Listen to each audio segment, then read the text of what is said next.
ali zar je život jednostavan za nositi generalno?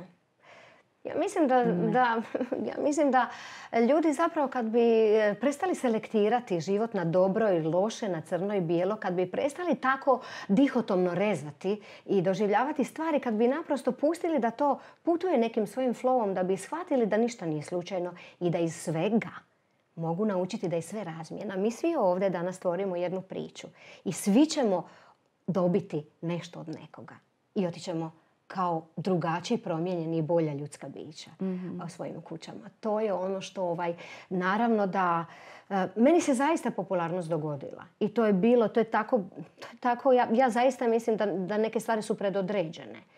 Meni bi prijatelji zvali, joj dođe malo skoči na binu, na prokurativama su svirali i to neki rockeri.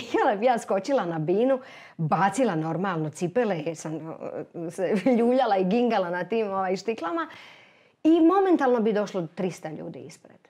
Bila sam nitko, ništa, curica sa 15 godina. Dakle, brljala sam Tinu Turner, vikala nešto i to se dogodilo. Dakle, to je jednostavno, valjda trebalo biti tako.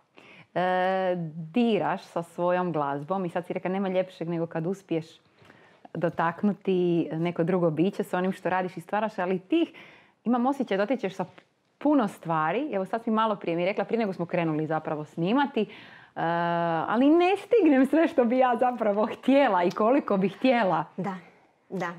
I nisam nekako nisam nekako kao bila shvaćena, kako bi ti rekla. Sad ste tek ljudi kad me upoznaju onda shvate da ja naprosto imam različite sfere interesa. I ja da bi sve stigla dižem se u 5 sati ujutro svaki dan. Jer jednostavno, kad ideš leći, pa ovako, kad je ok, kad imam vremena, znam nekad i u 8 leći. Ali u pravilu između 9 i 10 sam već u krevetu, ali u 5 sam već na nogama. I kako onda izgleda jutro da čujem? Ajme, kako je to lipo. Ljepće nemate pojma. Grad još spava, sve spava.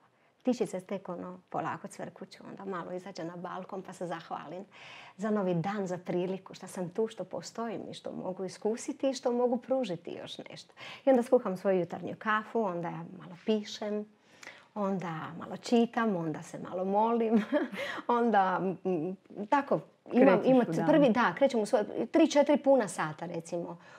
Mi trebaju, tako da sam ja već negdje u 9 sati spremna sa tim poglavljem svojim. Pa slušam neka predavanja, pa dosta u posljednje vrijeme pišem. Tako da će u ovoj godini biti poprilično veliki iznenađenja. Jel hoće? Da.